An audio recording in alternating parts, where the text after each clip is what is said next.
ड्रामे के आने वाले एपिसोड में आप लोग देखने वाले हैं, जिसमें आखिरकार जिस बात का डर था वही हुआ। दोस्तों आखिरकार शमशेर की वालदा की डेथ हो गई और बाबा साहब का सर नहीं झुका। दोस्तों बाबा साहब ने शमशेर को मिलने नहीं दिया और दोस्तों शमशेर को तो मालूम ही नहीं होता कि उसकी वालदा की डेथ हो चुकी है, क्योंकि बाबा साहब ने कसम खाई होती है कि मैं शमशेर का चेहरा तक नहीं देखूंगा और ना ही उसकी माँ का चेहरा उसे देखने दूंगा। और दोस्तों ऐसा ही हुआ। वहीं दोस्तों आखिरकार शमशेर को तो मालूम हो जाता है कि उसकी माँ की डेथ हो गई है, जैसा कि आपने देखा कि एहसन और निदा का निकाह हो जाता है।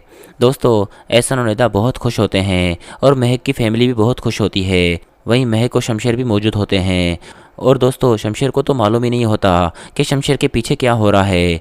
दोस्तों बाबा साहब तो किसी कीमत पर शमशेर को नहीं बताते कि शमशेर की वालदा की डेथ हो गई है। वहीं दोस्तों शमशेर और महक शादी एंजॉय कर रहे होंगे। वहीं दोस्तों शमशेर को अचानक मालूम होता है कि शमशेर की वालदा हॉस्पिटल में है। वहीं शमशेर शादी छोड़कर हॉस्पिटल पहुंचता है। महक परेशान हो जाती है कि शमशेर कहाँ चला गया।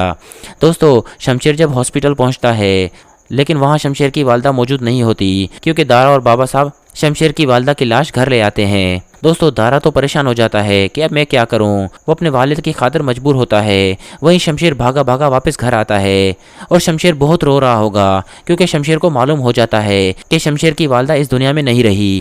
दोस्तों शमशेर गिड़गिड़ा रहा होगा कि दारा प्लीज़ मुझे माँ से मिलने दो, मुझे अपनी माँ से मिलने दो। लेकिन दारा कहेगा बाबा साहब ने मुझे मना किया है, तुम चले जाओ वरना बाबा साहब तुम पर बहुत गुस्सा करेंगे और बाबा साहब का मीटर घुमा हुआ है, बेहतर यही है कि तुम यहाँ से चले जाओ। लेकिन दोस्तों शमशेर अंदर आता है। दोस्तों बाबा साहब शमशेर को अपनी वालदा से मिलने नहीं देता और ना ही उसका मुंह देखने देता है और कहेगा फौरन यहाँ से चले जाओ। दोस्तों आखिरकार शमशेर वहाँ से चला जाता है।